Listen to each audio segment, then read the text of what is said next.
Hi viewers, welcome to our channel. ప్రస్తుతం మనతో పాటు సీనియర్ జర్నలిస్ట్ దాము బాలా సార్ వాడితో మాట్లాడదాం.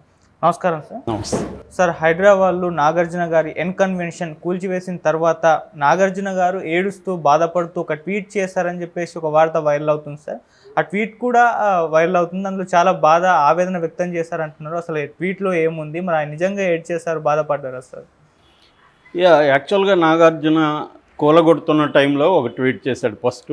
ఆ ట్వీట్ ఏంటంటే, నేను ఏది ఆక్యుపై చేసుకోలేదు, మొత్తం పట్టా భూమిలోనే నిర్మించాను, ఆల్రెడీ కోర్టు స్టే కూడా ఉంది దీని మీద, కాబట్టి ఇది నాకు అన్యాయం జరిగింది, అక్రమంగా చేస్తున్నారు అనేది ఆయన చెప్పాడు. దాని తర్వాత ఆయన కోర్టుకి వెళ్ళాడు.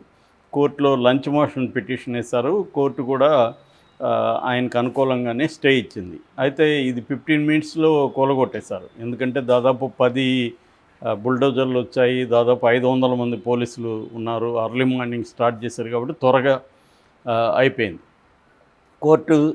కోర్టు స్టే ఇచ్చింది. అంటే ఫర్దర్గా హైడ్రా ఏదన్నా చర్యలు తీసుకోవడానికి ఇప్పుడు హైడ్రాకి ఇబ్బంది అనమాట. అయినప్పటికీ కూడా కూలగొట్టేశారు. సో కూలగొట్టిన ఇది ఒక్కసారిగా 2 తెలుగు రాష్ట్రాల్లో లేదా ప్రపంచవ్యాప్తంగా ఉన్న తెలుగు వాళ్ళలో సంచలనమైంది. ఎందుకంటే ఇదే కైండ్ ఆఫ్ డ్రామా బీఆర్ఎస్ ప్రభుత్వం వచ్చినప్పుడు కూడా 2016లో ఇదే మాదిరిగా జరిగింది. అప్పుడు కూడా అయ్యప్ప సొసైటీలో కొద్ది రోజులు డ్రామా జరిగింది, కూలగొట్టేస్తున్నారు, ఇంకా అక్రమ ఇవంతా కొట్టేస్తారు, ముఖ్యంగా సీమాంధ్రుల బిల్డింగ్స్ టార్గెట్ చేస్తున్నారు, ఇవన్నీ అప్పుడు కూడా ఇదే డ్రామా జరిగింది. కానీ ఆ తర్వాత ఏమీ జరగలేదు. అప్పుడు కూడా నాగార్జున కన్వెన్షన్ కూలగొట్టేస్తారని కూడా వార్తలు వచ్చాయి. కానీ ఆ తర్వాత ఇప్పటి వరకు కూడా ఏమీ జరగలేదు. సో ఇప్పుడు నిజంగానే రేవంత్ రెడ్డి ఆ పని చేస్తాడు. ఇప్పుడు కూడా కొన్ని రోజుల నుంచి వార్త వస్తుంది, కానీ ఎవరు కూడా రేవంత్ రెడ్డి ఆ పని చేయలే అనుకున్నారు. ఎందుకంటే రేవంత్ రెడ్డి కూడా సినిమా వాళ్ళకి దగ్గరగానే ఉంటాడు, తెలుగుదేశంలో ఉండొచ్చాడు. ఆయన తెలుగుదేశం అంటేనే సినిమా రంగం దగ్గరగా ఉంటారు. కాకపోతే నాగార్జున తెలుగుదేశంతో ఎప్పుడు లేడు, అతను కొంతవరకు జగన్తో ఉన్నాడు, కాబట్టి అది కూడా యాంగిల్ ఉండొచ్చు. ఎందుకంటే ఇక్కడ మురళీమోహన్ కూడా ఇట్లాంటివి ఉన్నాయని చెప్తున్నారు, దాని జోలికి వెళ్ళలేదు. సో ఇప్పుడు ఈయన దీన్ని కూల్చారు. అయినప్పటికీ కూడా రేవంత్ రెడ్డి కక్ష కట్టుకొని చేశాడా ఇంకోటి పక్కన పెడితే, నాగార్జున కన్వెన్షన్ అనేది ఆక్యుపైడ్ అనేది అందరూ నమ్ముతున్నారు. సామాన్య ప్రజల దగ్గర నుంచి అందరూ కూడా ఆయన ఏం చెప్పినా కూడా ఎవరూ నమ్మట్లేదు. ఇది ఆక్యుపైడ్ అనేదే నమ్ముతున్నారు. రెండోది, ఎందుకంటే ప్రత్యక్షంగా మనం అందరం కూడా హైదరాబాద్లో ఉన్న వాళ్ళందరం, నేను గత 25 ఇయర్స్ నుంచి హైదరాబాద్లో ఉన్నా. సో మనం అందరం కూడా వర్షాలు వచ్చినప్పుడంతా ఏదో ఒక రకంగా బాధలు పడే ఉంటాం.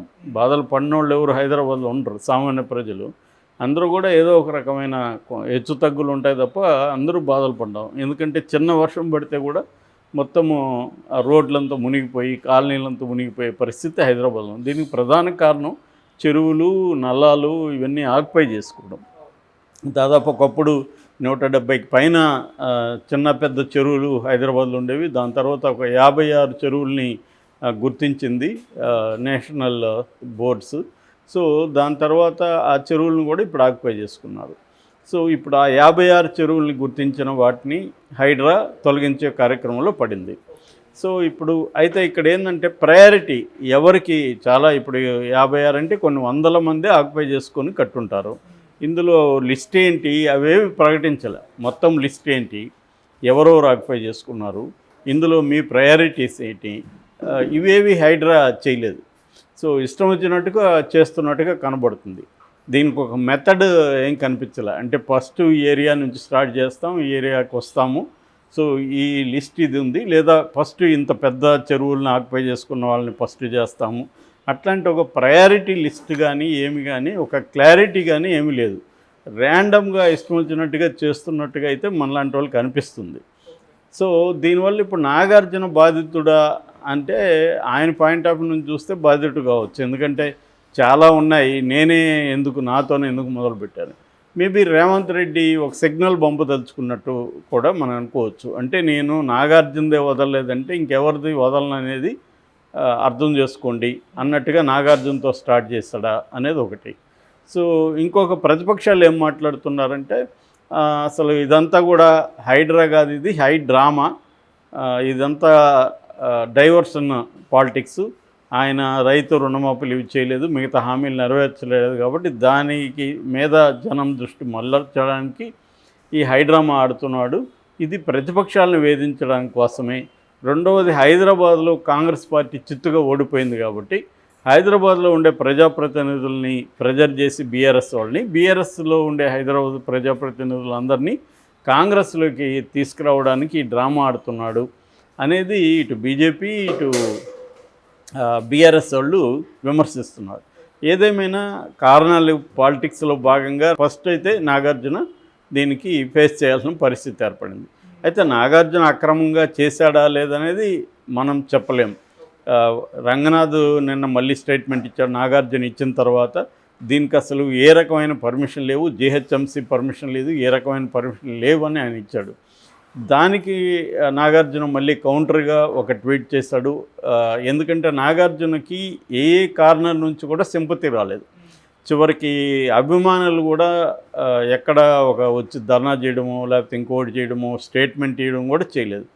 సినిమా ఇండస్ట్రీ నుంచి కూడా ఎవరు ఇది అన్యాయం అని కానీ ఇంకోటి కూడా మాట్లాడలేదు. అంటే క్లియర్గా నాగార్జున చెరువుని ఆక్యుపై చేసి కట్టుకున్నాడని ప్రజలందరూ నమ్ముతున్నారు. అక్రాస్ ద పార్టీస్ కావచ్చు, అందరు సెక్షన్స్ కావచ్చు. పొలిటికల్ పార్టీలు మాత్రమే డైరెక్ట్గా నాగార్జున ఖండించలేదు, కానీ ఓవరాల్గా హైడ్రామా అని ఇంకోటని మాట్లాడడం మొదలుపెట్టాయి. నాగార్జునది స్పెసిఫిక్గా ఎవరు ఖండించలేదు. నారాయణ లాంటి వాళ్ళు అయితే నాగార్జున కన్వెన్షన్ హాల్ కూలిపోయిన దగ్గరికి వెళ్ళి ఇది 10 ఏళ్ళుగా దీంట్లో వచ్చిన ఆదాయాన్ని కూడా కక్కించండి, ఇవన్నీ కూడా ఆయన మాట్లాడుతున్నాడు. ఎందుకంటే ఆయన ముందు నుంచి కూడా బిగ్ బాస్కి నాగార్జునకి వ్యతిరేకంగా ఉన్నాడు కాబట్టి ఆయనకి ఇది ఒక ఛాన్స్ దొరికింది.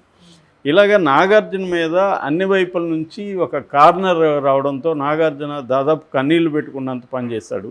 ఎందుకంటే నాగార్జున లైఫ్లో ఇంత నెగిటివిటీ అనేది ఎప్పుడు రాలేదు. మామూలుగా అతను అజాశత్రులాగా ఉంటాడు, ఎవరితో ఎనిమిటీ ఉండదు. అంటే అది నాగేశ్వరరావు దగ్గర నుంచి ఒక రకంగా వచ్చింది. ఆయన కూడా నాగేశ్వరరావు కూడా అంతే, పొలిటికల్గా కూడా ఆయన ఎవరి వైపు ఉండడం, ఒక కాంట్రవర్సీ చేయకుండా ఉండడం, ఆయన కెరీర్ ఏదో ఆయన చూసుకుంటూ వెళ్ళాడు. నాగార్జున కూడా అంతే, తన కెరీరు తన ఇది.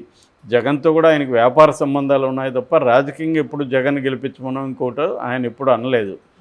సో ఈ కాంటెక్స్ట్లో ఫస్ట్ టైం నాగార్జునకి ఈ స్థాయి నెగిటివిటీ రావడం, అది కూడా ఆయనకి వేరే వేల కోట్ల ఆస్తులు ఉన్నాయి, అనేక బిల్డింగ్లు అనేక చోట్ల ప్రాపర్టీస్ ఉన్నాయి. ఇది అందులో ఒక చిన్నది తప్ప ఇదేమీ మేజర్ కాదు ఆయనకి. అయినా కూడా ఆయనకి నెగిటివ్ అయితే వచ్చేసింది. సో దీంతో ఇప్పుడు ఆయన కన్నీళ్లు పెట్టుకొని ఒక పోస్టు పెట్టాడు. ఆ పోస్ట్ ఏంటంటే మామూలుగానే సెలబ్రిటీల విషయాలకు సంబంధించి స్పెక్యులేషను, దాన్ని ఎగ్జాగరేషన్ చేస్తారు ఎఫెక్ట్ కోసము. కాబట్టి మీరెవరూ నమ్మకండి, నేను ఏ రకమైన చట్ట వ్యతిరేక దీనికి పాల్పడలేదు, అది 100% పట్టా ల్యాండ్లోనే నేను కట్టాను. నాకు ఇప్పుడు కోర్టు కూడా ఇది ఇచ్చింది, కోర్టు కేసు ఉంది, కోర్టు ఏం చెప్తే నేను కోర్టు మీద నమ్మకం ఉంది, కోర్టు ఏం చెప్తే నేను దానికి బద్ధుడై ఉంటాను, బైండ్ అయి ఉంటాను. కాబట్టి మీరు ఈ పుకార్లను రూమర్లను నమ్మద్దండి అని ఆయన అభిమానులకు ప్రధానంగా చెప్పాడు. అంటే ఒక రకంగా చాలా బాధగా చెప్పాడని, నాగార్జున ఏడ్చాడని, ఇలాగా రకరకాలుగా దీని మీద కామెంట్స్ వస్తున్నాయి. ఆ పోస్ట్ కింద కూడా ఆయన అభిమానులేమో సార్ మేము మీకు సపోర్ట్ ఉంటున్నాము అవి ఇవి కామెంట్లు పెడుతున్నారు. చాలామంది ఏమో అసలు మేము మిమ్మల్ని నమ్మరా బై ఆక్యుపై చేసుకున్నామని క్లియర్గా తెలుస్తుందని ఆ ఫోటోలు ఏరియల్ షాట్లు అంతా పెడుతున్నారు చెరువు పక్క. సో ఇది అంటే ఈయన ఇంకొకటి ఏంటంటే నాగార్జున రంగనాథ్ చేసిన దానికి ఏం సమాధానం ఇవ్వలేదు నాగార్జున. ఇప్పుడు పర్మిషన్ రాలేదని రంగనాథ్ క్లియర్గా చెప్తున్నాడు. నాగార్జున వచ్చాయా లేవో చెప్పాలి కదా, అది ఎందుకు చెప్పట్లేదు నాగార్జున? ఇప్పుడు జీహెచ్ఎంసీ పర్మిషన్ ఉందా లేదా అని చెప్పాలి. పట్టా భూమిలో కట్టుకున్నా అన్నాడు. పట్టా భూమిలో కూడా కట్టుకోకూడదు. ఏది ఎఫ్టీఎల్ దగ్గర ఉన్న పట్టా భూమి ఉంటే అక్కడ మొక్కలో ఇంకోటి పెంచవచ్చు, కానీ కాంక్రీట్ బిల్డింగ్స్ ఏవి కట్టకూడదు అనేది రూల్ అనమాట. సో కట్టకూడదని రూల్ ఉన్నప్పుడు ఆ విషయం ఎందుకు నాగార్జున మాట్లాడట్లేదు? నేను పట్టా భూమిలో కట్టుకుంటున్నాను అన్నాడు, కానీ ఈ కట్టడం అక్రమా కాదా, పర్మిషన్లు ఉన్నాయా లేవా అనేది చెప్పట్లేదు నాగార్జున. అక్కడ మళ్ళీ జనాలకి డౌట్ వస్తుంది. ఆయన అంటున్నాడు ఎగ్జాగరేట్ చేస్తారు, ఖచ్చితంగా చేస్తారు. మీడియా ఎనీ సెన్సేషనల్ ఇష్యూని మీడియా హైప్ చేస్తుంది, కానీ వాస్తవాలు అయితే చెప్పాలి కదా. రంగనాథ్ ఒక ఆరోపణ చేశాడు, దానికి నాగార్జున సమాధానం ఇవ్వలేదు.